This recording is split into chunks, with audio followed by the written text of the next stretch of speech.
World, and this is Overtime, a WRBI original production presented by Bruns Gutzwiller. Choose Bruns Gutzwiller for your next construction project. Also being brought to you by FCN Bank. FCN, building stronger communities, member FDIC, an equal housing lender. Leon, listen, it was so great that we kicked off this journey with our next guest, and it's a beautiful feeling to be able to kind of come full circle, come back and check in on him. Yeah, I'm looking forward to talking to my man. It's been an interesting baseball offseason, so I can't wait to ask him about some of this crazy stuff because I have no clue. No doubt. So right off the top, when we spoke to you last, Bryan, you were getting ready for the season down in Miami. Once again, you were bragging about how great your weather was versus how crappy our weather was. And now that we're talking to you on the follow-up, dude, you're 1-0 in postseason pitching. We'll take that. Seriously, that's a crazy turnabout of things, right? Yeah. Like you mentioned, just a complete 360. But that's what's part of this game is you just never really know what's going to happen. A lot of it's out of your control. And yeah, I think it might have been 2 years, or was it last year or 2 years ago? I was in spring training down in Florida, just kind of get settled in there for my second year with the Marlins. And then you fast forward however many months later and years later, I'm pitching for a completely different team. Got some postseason experience under my belt, out on the West Coast, meeting new teammates, new staff. So you can say it's been a whirlwind, but overall it's been absolutely fantastic. I've enjoyed the process and getting to know these new people with the Padres organization. They're first class, and I can't complain at all. I'm in a good spot right now. When did you guys, Bryan, when did the pitchers and catchers have to report? We actually reported, what is today? Today is today's Wednesday, right? Right. Yeah, sorry, days run together here. We reported last week, so we've been here for a full week now.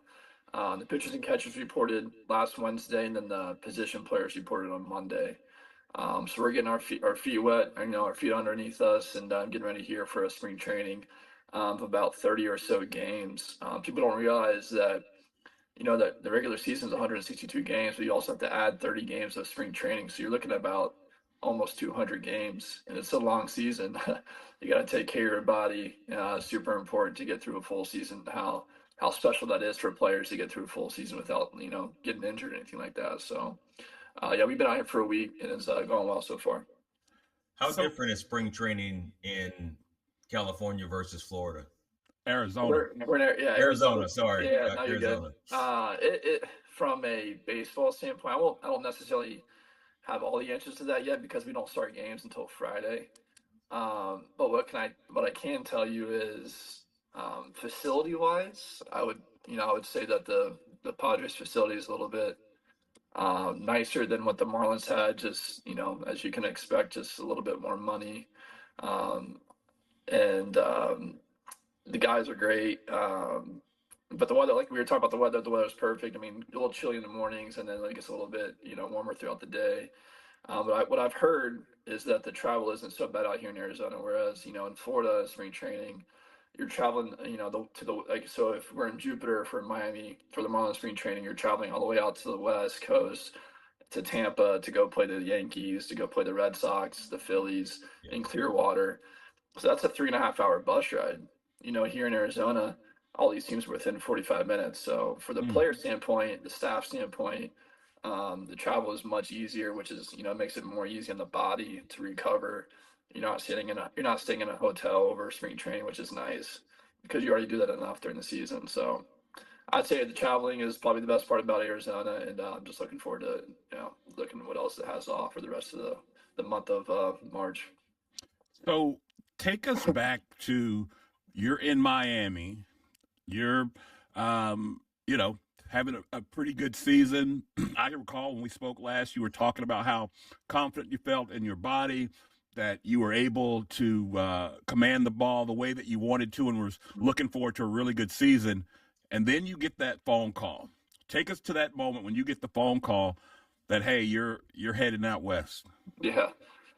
It was a while. It was a lot of firsts of last season. 2024 is definitely a season that I'll never forget. Early in the year, I dealt with a little bit of a hamstring issue that kind of lingered, and I was trying to play through it. No one wants to go on the IL and sit out. Like me, just being me, I'll push it to the limits, and so I was pushing the hamstring there in the first month of the season, while also pitching pretty well on it, which I was happy about. And then it got to a point where I'm like, hey, like this, I can't keep doing this, or else, it's something else is going to hurt. Because then you start compensating for the hamstring, and then you hurt, your shoulder, your elbow, whatever it may be. Right. And so I had to take some time off there, which is unfortunate, but for the better of my career and the long term of my career, it was necessary. And then I get back, and I was pitching pretty well again for a month, and then the trade deadline comes around July 31st, and the situation that we were in Miami, guys are going to get traded. We're not playing very well. We have a lot of good assets in our team, and so just the business side of baseball, there's going to be guys that get traded. That's just part of the deal. But in no means did I ever think it was going to be myself. I'm a guy on league minimum who only has a year or two under the belt. So I just personally was like, family and friends were like, hey, you're going to get traded, because that's the talk around the trade deadline. I was like, no, I don't think so. I've been hurt this year. Like it's just not going to be this year. And it was always like, if you do get traded, like where would you not want to go? And I always said I don't want to go to California, just because I'm a Midwest guy. I'm used to the East Coast, Midwest. Never really been out to the West Coast, besides if I went out there to play against West Coast teams. Right. And so that day comes, and we're in Tampa actually, and we got back came into the clubhouse from throwing some like pregame throw and just working out. And it's like 30 minutes until the deadline, and we have a guy on our team named Tanner Scott who has still not been traded yet. So clearly there's still, and we knew he was going to get traded. So clearly there's still some talks going on. Like this guy has got 30 minutes before he gets traded. Next thing you know, Skip Schumacher, the manager, comes in the clubhouse, and it's just a weird day, because everybody's kind of like turning their heads left and right. It's like, oh, who's next? Yeah. And then he looks at me and just kind of gives me like the finger, like, come on in. And I was like, oh, wow. Like, I was not expecting this at all. And so me and Tanner walk into his office together and just basically said, hey, like, you guys are getting traded to San Diego. I wish you guys the best of luck. It's a first-class organization. He actually used to be there as a bench coach in San Diego, so he had some connection there. And he had nothing but good things to say about the organization, and said, best of luck. And so at that moment, I mean, I had to call my mom, my girlfriend, just everybody who was close to me in my inner circle, and let them know that, what was going on. And they were super excited for me. But for me, I'm like, all right, when are we going out there? Like, I don't know anybody on the team. And then the next morning I fly out there, and I actually pitched that night. We're playing the Dodgers. And so I get traded the night before, fly out the next morning, pitch that night against the Dodgers for my Padres debut in front of a crowd that's, 50,000 people. And it was definitely a special moment to kind of get my, my first Padres outing out of the way, and a clean inning against our rivals, the Dodgers. And so it was a wild 24 to 48 hours. And you don't really know unless you go through it. Like, you can't really prepare for anything like that. So, yeah. So you talked about it a little bit. So when you start getting near to the deadline, I mean, what is the clubhouse like? I mean, is everybody on pins and needles? Are people taking side bets? Oh, I bet you go before I go. I mean, what is that like? Oh, I guess first and foremost, it kind of depends on which side of the situation you're in. So if you're a team that's winning, you know that you're going to be a buyer. And then if you're a team that's losing, you know you're going to be a seller. So when you're a buyer, typically you trade for current big leaguers, and then you maybe give the other team some current minor league prospects who could help you down the road. Sure. And so we were selling, and so we sold, me and Tanner, and then the Padres were buying, which was, people were texting me, like, is this good? Is this bad? I'm like, no, this is good. This is a good trade. And, but no, I mean, you joke around, we think you're going to go here, we think you're going to go there, but in reality, you never really know where you're going, because all that talk between the general managers and the organizations is all private. It's not like free agency, but it's more, you're talking about players acquiring, for each other. So, like I said, you have an idea of certain guys that are going to go, but then you have guys like me who kind of get, thrown in there as like an extra little piece that you don't necessarily expect. So So Bryan, that's a compliment though, right? You sweetened the yeah, deal. yeah. I guess you could say that. Yeah. So next time you see Tanner, you got to let him know, hey, Oh they yeah. wasn't even going to take you if it wasn't for me. Well, it's funny because obviously Tanner he's been my teammate for, well, he was my teammate the last 3 years. Unbelievable pitcher, Yeah. just great contract. But we used to always joke when we got to San Diego, everybody was like, this is the Bryan Hoeing trade, not the Tanner Scott trade. So That's good stuff. we had a good kick out of that. Bryan, how hard is it from an emotional standpoint when you're with an organization for 2 to 3 years? I mean, do you really get attached to people, or is it, or do you understand it's just business and I'm gonna move on? No, you get attached for sure. That just comes with the territory you're in. I mean, you think about, I just mentioned 192-ish games throughout spring training and the regular season. You're traveling with these people, and it's not just your teammates too. It's it's the staff too. It's the trainers, it's the strength coaches, it's the nutritionists, the chefs. It's everybody within an organization that you become friends with. Ultimately, it's your coworker, but it's also your friend. You're going to these events outside the stadium that you really get to know each other. And yeah, it's tough. You build these relationships for 2 to 3 years, and all of a sudden, in the blink of an eye, you're like, I'm not sure if I'm going to see you guys next. I just got traded, and it's cool. I mean, that's what's cool about, I think, about the business side of it, and the baseball side of it is you have these lifelong friends that really you guys only know what you're going through because most people don't know what this is like. And so I think you have that certain connection between each other, that you respect one another. And but yeah, I mean, it's the emotions, because then I get traded over to the Padres, but I'm still kind of keeping tabs on what's going on with my friends and people with the Marlins, because I was just there for the last 2.5 years. Like, I still care about these guys. Like, that's part of my identity is the Marlins. They're the ones who drafted me and allowed me to debut and develop.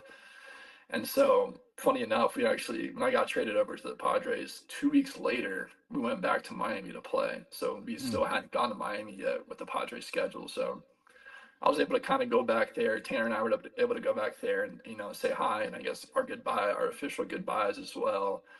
Because that day you get traded, you don't have enough time because they're getting ready to go play, and so you don't have enough time to go around and say goodbye to everybody that you want to. And so when we were able to go back, that's when we really kind of it kind of sunk in. It's like, wow, like I'm not wearing the Marlins logo anymore. I'm over here, wearing gold and brown, and it's just kind of crazy, and it's shocking. It takes a little bit to get used to.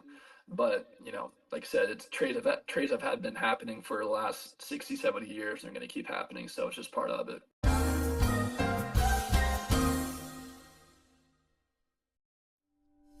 It's tax season, and your neighborhood H&R Block is here to get your taxes squared away. Just walk in or make an appointment and get 100% accuracy and your max refund or your money back. So file with confidence, knowing you have expert local help when and where you need it. All year long at H&R Block. All tax situations are different. Not everyone gets a refund. Limitations apply. See hrblock.com/guarantees. Call 812-934-4626 to speak with a tax professional. All right, guys, that's a wrap.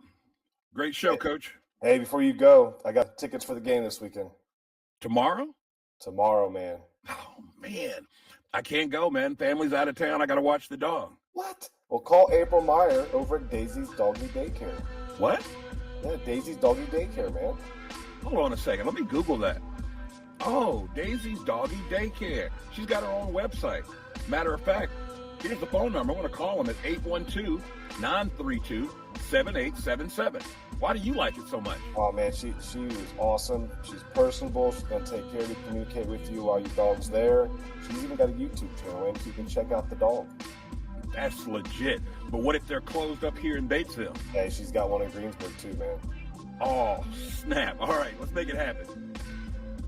Daisy's Doggy Daycare in Batesville and Greensburg.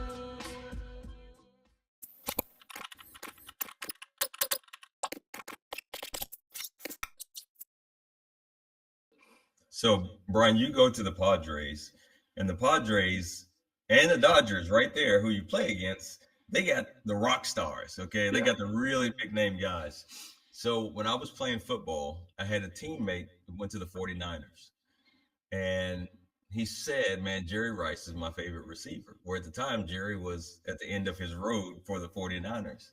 And I said, "What was it like with Jerry Rice?" He goes, "Well, you walk in, I can't really, tell him I'm a fan, so you just gotta." Then if they put my locker right next to him, and I was calling people, saying, "Man, I'm next to Jerry Rice." Yeah. Do you ever have moments like that where you see these guys when you really haven't been around them before? Like, no way. I mean, yeah, yes and no. I don't want to use the word. It's not starstruck, but like when you see guys like Yu Darvish and Manny Machado and Fernando Tatis and Michael King and Dylan Cease and Yeah. I can go on and on and on. And you see these guys as you're growing up. You're watching these guys play baseball, and all of a sudden you walk in, and you're like, all right, now he's my teammate. And Yeah.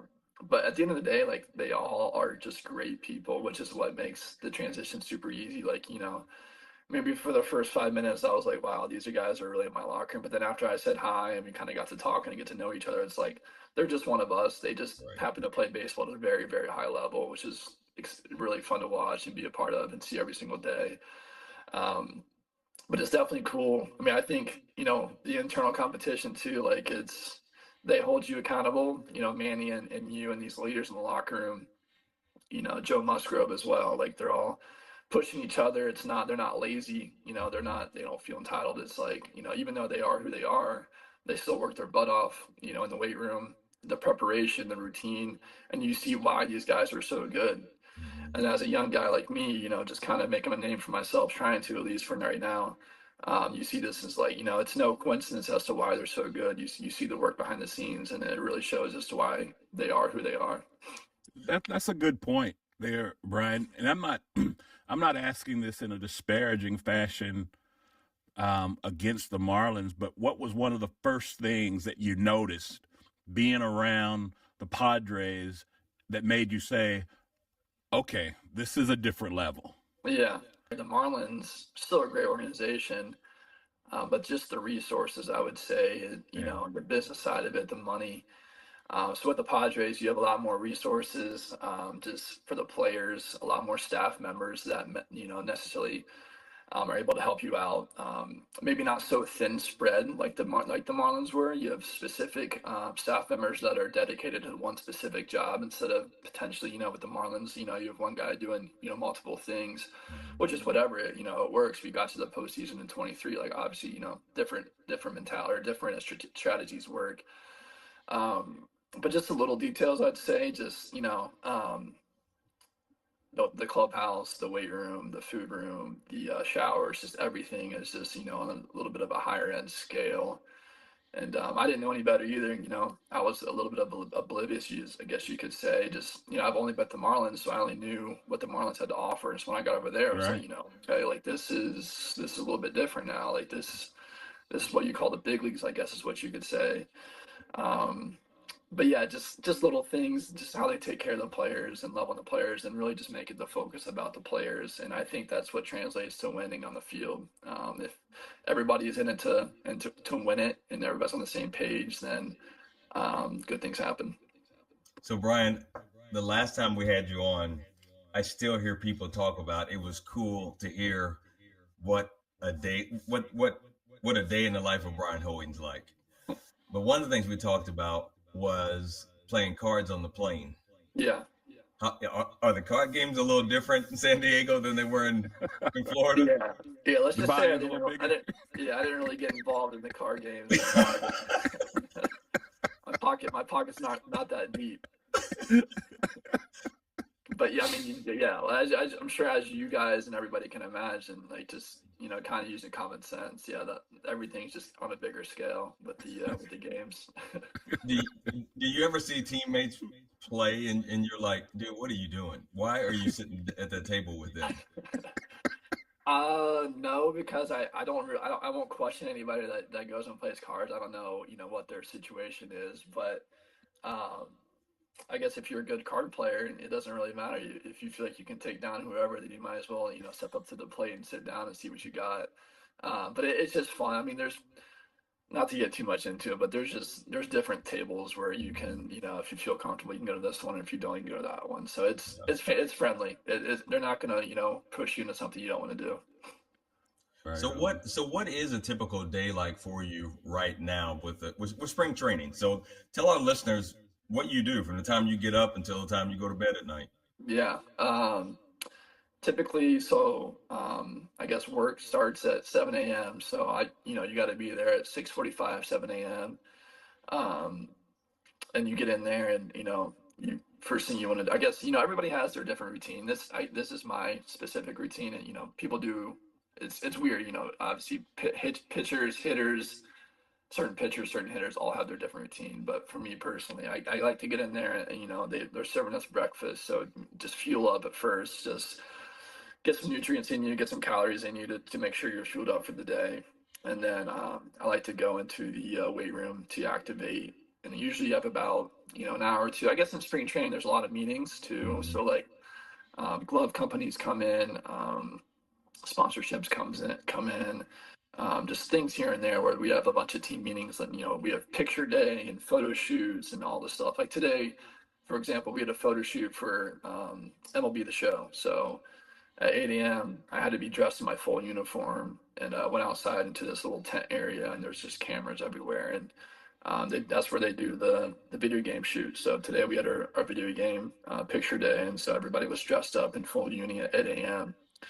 And then after that, you kind of go back into the weight room or whatever you may do. And I like to just kind of do my routine. I'm a big routine guy, and consistent with that. I think if I do my routine, for me mentally, I feel like I'm prepared for the day. And so I like to get that in and make sure I don't cut any corners. And then usually there's like a pitchers meeting, and so we're going to, it's called ball talk, and so we go over certain things, maybe like situational type stuff in the game, or like mentality on the mound. It's really like honestly player driven. So you have players kind of talking back and forth in a very um, meaningful conversation of how we can all bounce off ideas with one another.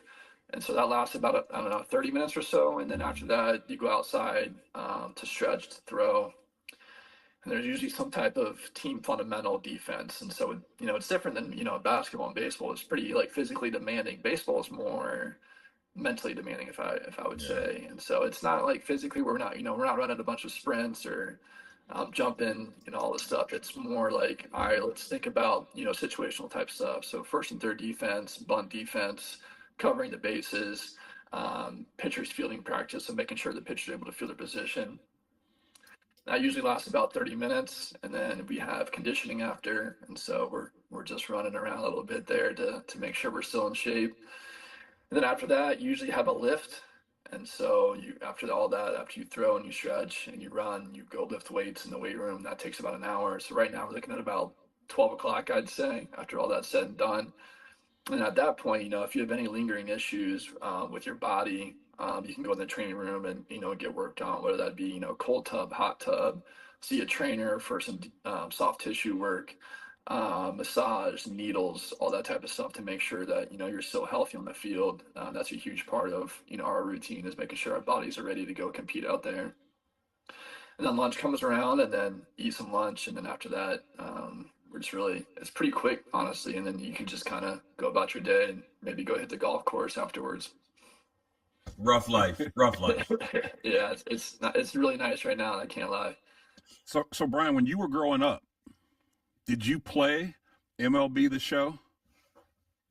I did a little bit, but I was more of a NBA 2K guy. But I did play the show. I think I played MLB The Show 08 maybe. I want to say David Ortiz was on the front, and I do remember my team. I created my own team and had my little dynasty, and did trades and played, and but I do like the game. Like, it's definitely a fun game. And if you're gonna ask me if I play with I actually have not played with myself yet, but I get mentioned all the time, or like people will tag me of like I'm playing with you right now in the MLB The Show, and like my overall rating is like a 70 something, so I'm not very good at all. But at least somebody's trying to make me play well in the video game. But has that even hit you though, that you are in the game, that people are playing with you, on PlayStation? Yeah. I had a moment this off season. Just I was over at somebody's house and they had, three or four little kids, maybe like in middle school, and I don't really think too much of it. I think I just sometimes I'm so like locked in the moment, and I don't really Sure. get too caught up to where I take a step back and realize what's actually going on. But these kids were having a blast because I was in their house at the time, and they had to go downstairs and turn on their PlayStation and show me like, hey, like we've played with you, like this is what you look like on TV. And so I think in moments like that, when I see kids playing it, I'm like, okay, like this Yeah. is actually a pretty cool deal. But like today during the photo shoot, like it's just like, oh, I got to get these photos done. Like I'm not sitting there like, holy crap, I'm on the MLB the Show. But when I'm involved with kids and that's in that situation right in front of me, that's when it's kind of hits me. It's like, this is a really cool deal for these kids to be able to play with me who know me personally. It's special.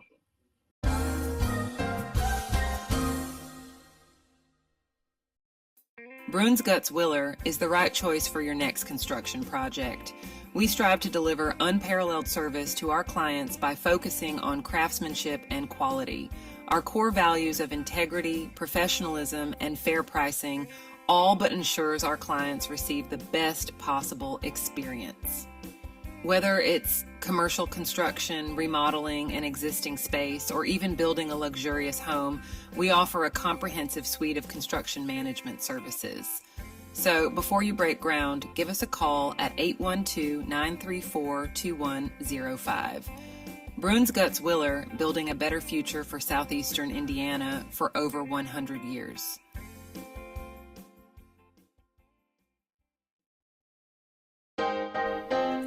Leon, one of the things that I like most about working and living in Batesville, it's the community. Batesville has a little something for everyone, and FCN Bank is the exact same way. Whether it's my personal or business needs, FCN offered me an array of banking products and services that would fit my every banking need. Don't take my word for it. You should check it out yourself at www.fcnbank.com. FCN Bank, building stronger communities. Member FDIC.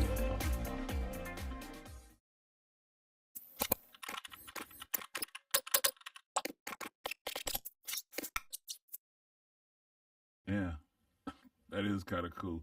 Yeah. All right. So I want you to take us to the day when you found out that you were going to pitch in the postseason.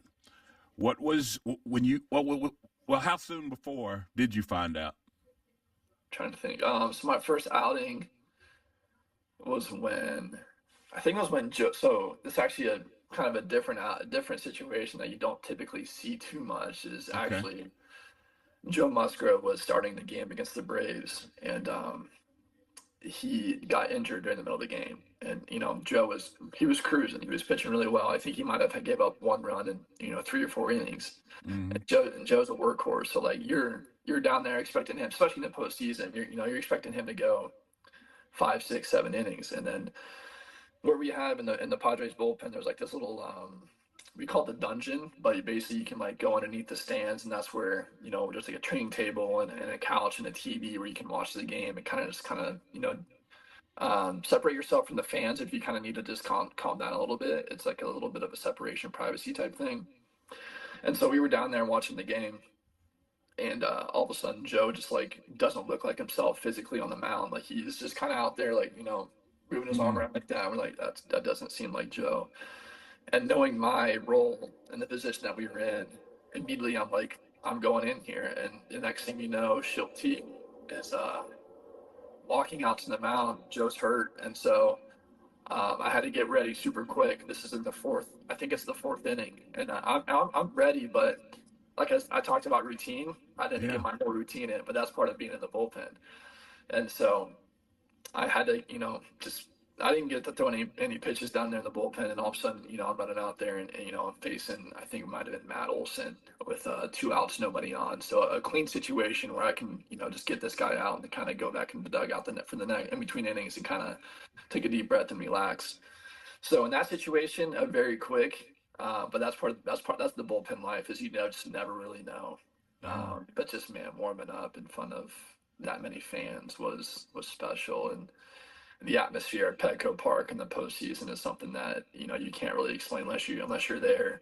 Sure. 50,000 people just cheering for you. I mean, just the amount of adrenaline pumping through your veins is, you can't really describe it unless you go through it. And once you get a taste of it, what we all talk about right now is like, you get a taste of that postseason, all you want to do is just go back. Wow.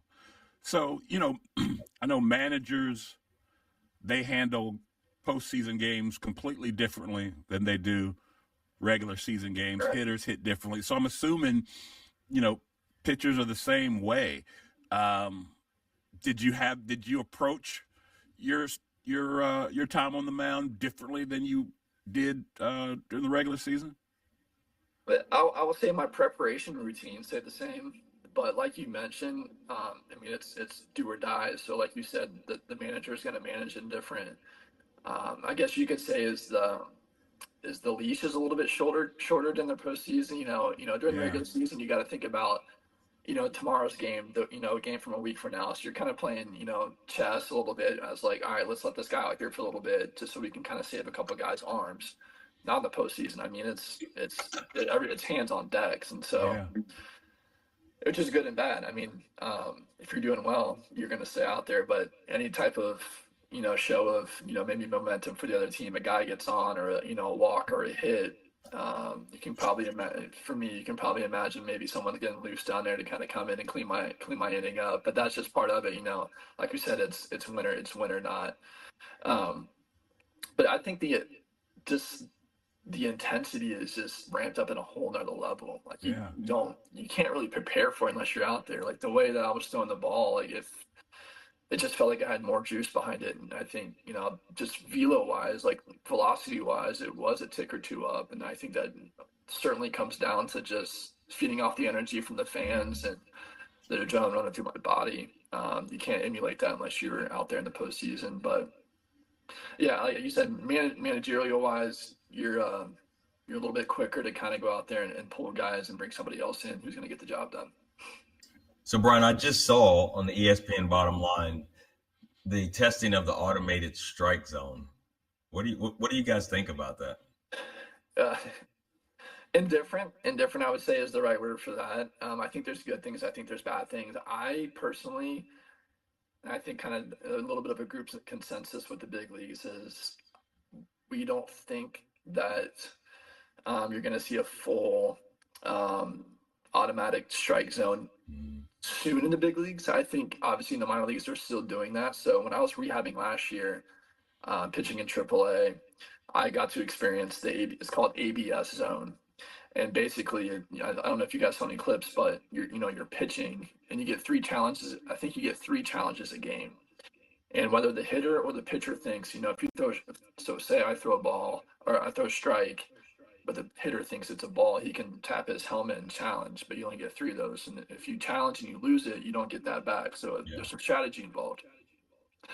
But I think at the big league level, I think just having that human umpire behind the dish also gives fans another reason to heckle, to be loud, something to complain about.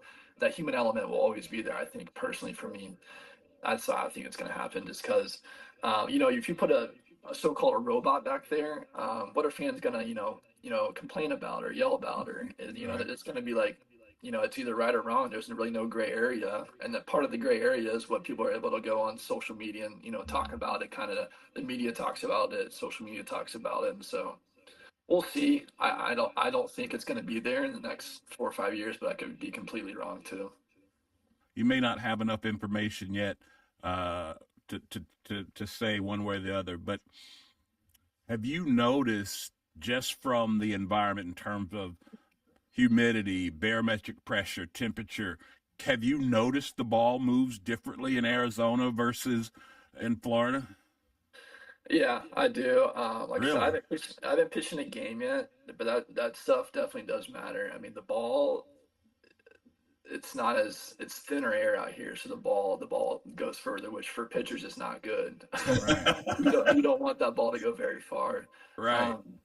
So like, not to get too much into like the the metric side of things, but definitely like you get more movement on your pitches, but with that also when when the hitter connects, the ball is going to go further too. So your stuff may be a little bit better, but also when the hitter connects, it's going to be better as well. So it's good. It's not near nor good or bad. I think it's just kind of what you're dealt with, and at the end of the day, you still have to pitch. I think maybe it's going to affect like a couple home run balls probably in spring training or a couple base hits, but at the end of the day, you still got to throw strikes. You still got to execute your pitches and not worry about that type of stuff. Bryan, this is my last question. Yeah. You still got your spot that overlooks the field? Oh, we actually got a new place this year. We want to get a little bit away from downtown. It was fantastic. I mean, I was a block away from the stadium. My balcony did overlook Petco Park. That was also a moment where I walked on my balcony. It was like, that's my office is right across the street. It's a pretty nice ballpark.